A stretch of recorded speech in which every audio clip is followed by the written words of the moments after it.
ஸ்பெஷலான ஒரு ரெசிபி நேராக வீடியோக்குள்ளே போயிடும். கருவாட்டு கறி. அது ரொம்ப சிம்பிளாக மலேசியன் ஸ்டைலில் வைக்க போகிறோம். ஸோ எண்ணெய் ஒரு 3 டேபிள் ஸ்பூன் நல்லெண்ணெய். ஸோ கருவாடு நீங்கள் துண்டு கருவாடாக இருந்தாலும் சரி, இல்லை இக்காம்பளிஸ் கூட யூஸ் பண்ணிக்கலாம். நான் இக்காம்பளிஸ் தான் யூஸ் பண்ணுறேன், ஒரு கைப்பிடி அளவு. மீன் கறித்தூள் 3 டேபிள் ஸ்பூன், கடுகு உளுந்து சீரகம் ஒரு 1/4 டேபிள் ஸ்பூன், புளி கரைச்சல் ஒரு 2 டேபிள் ஸ்பூன், சால்ட்டு தேவையான அளவு, ஒரு உருளைக்கிழங்கு நல்லா பொடியாக இந்த மாதிரி நறுக்கி வச்சுருக்கேன். ஸோ இது வந்து பார்த்திங்கன்னா சவ் இது ஒரு 1/4 எடுத்து வெட்டி வச்சுருங்க, ஒரு 1/4 கைப்பிடி அளவுக்கு. ஒரு தக்காளி, ஒரு முட்டை, ஒரு தக்காளி நல்லா நறுக்கிருங்க, 2 ஸ்ப்ரிங் கருவேப்பிலை, ஒரு வெங்காயம் நல்லா நறுக்கிருங்க, 3 பச்சை மிளகா, ஒரு 4-5 பல் பூண்டு, 4 to 5 பல் பூண்டு நல்லா நறுக்கிருங்க. தண்ணி வந்து ஒரு 100 ml எடுத்து வச்சுக்கோங்க. ஸோ முதல்ல பேனை சூட் பண்ணி எண்ணெயை ஊற்றிடுவோம்.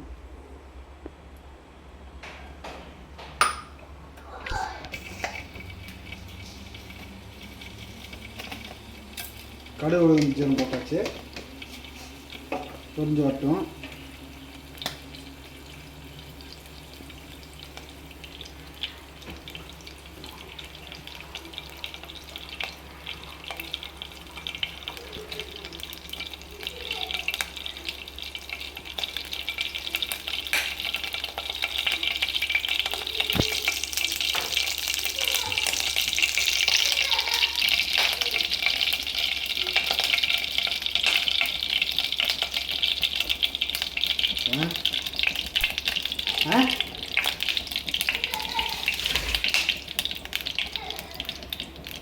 நல்லா பொரிஞ்சோன்னே பூண்டு போட்டுருவோம்.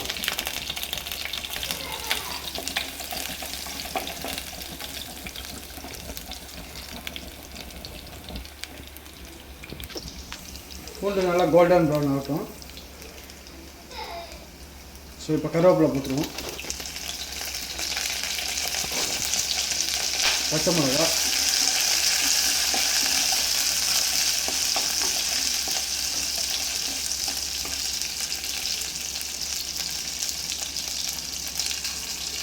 இப்போ வெங்காயம்,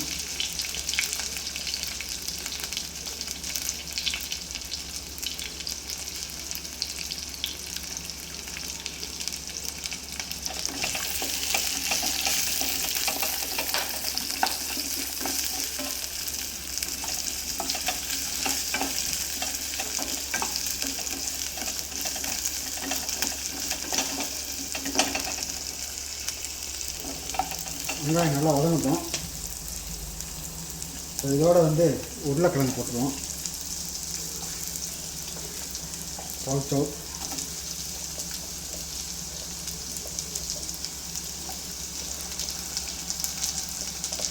அரிசி போட்டு கிண்டுவோம். இதோட தக்காளியும் போடுவோம்.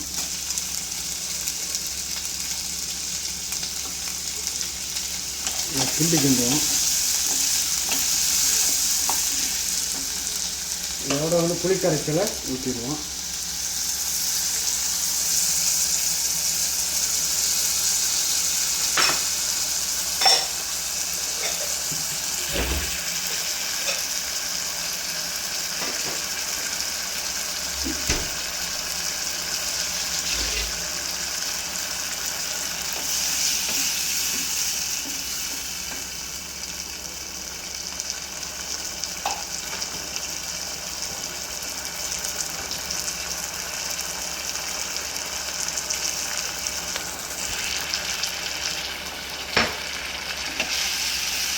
நல்லா வணக்குங்க.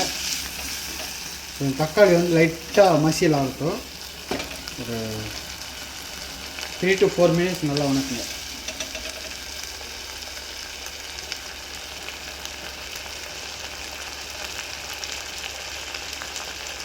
இப்போ நல்லா மசியல் மாதிரி காய்ச்சி ஆனால் மீன் கறித்தூள் ஆட் பண்ணிடுவோம்.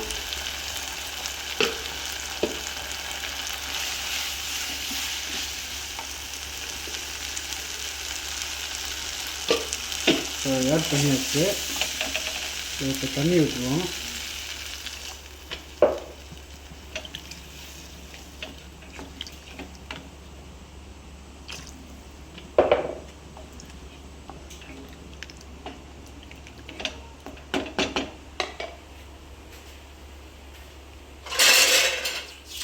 இப்படியே ஒரு 10 மினிட்ஸ் கொதிக்க விடுங்க. இப்போ ஒரு 5-6 மினிட் ஆகினோன்னே எடுத்தாச்சு. ஸோ எப்பயுமே கருவாடு வந்து சுடுதண்ணியில் போட்டு வச்சுருங்க.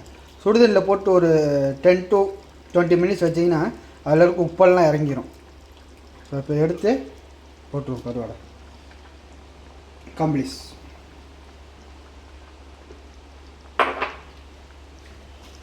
ஸோ போட்டுருங்க.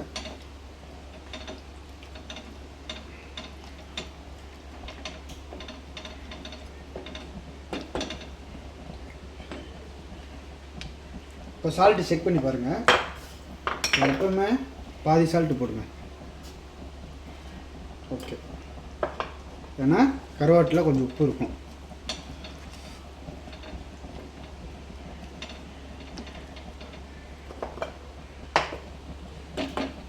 இன்னொரு 3 மினிட்ஸ் இல்லாட்டி 2 மினிட்ஸ் அப்படியே கொதிக்க விடுவோம். எடுத்துருவோம். ஒரு முட்டை,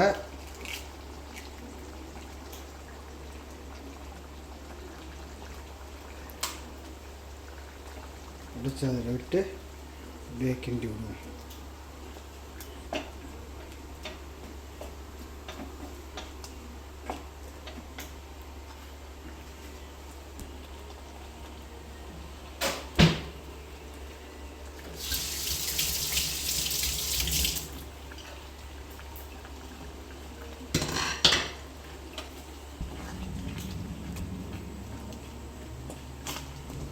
அவ்வளோதான். ஸோ இப்போ வந்து முட்டையை நீங்கள் கிண்டுலாம் இல்லை அப்படியே உடச்சி ஒரு 1 to 2 மினிட்ஸ் விட்டு எடுத்திங்கன்னா முட்டை உடையாமல் இருக்கும். நான் மிக்ஸ் பண்ணிட்டேன், கிரேவி மாதிரி இருக்கனால ரொம்ப நல்லாயிருக்கும். சப்பாத்தி, தோசை, சாப்பாட்டுக்கெல்லாம் அடி பொலியாக இருக்கும். ஸோ முடிஞ்சு இப்போ அப்படியே இறக்கிடும். நல்லா வெக்காட்டாக இருக்கும் பாருங்கள். கருவாட்டு குழம்பு வாசம் வச்சா 2 நாள் 3 நாள் வச்சு சாப்பிட்லாம். நாங்கள் நம்ம முட்டை போட்டிருக்கோம், அதனால் ரொம்ப நாளைக்கு வைக்க முடியாது. ஸோ ஒரு 2 days வச்சுக்கலாம், ஃப்ரிட்ஜில் வச்சு சாப்பிடலாம்.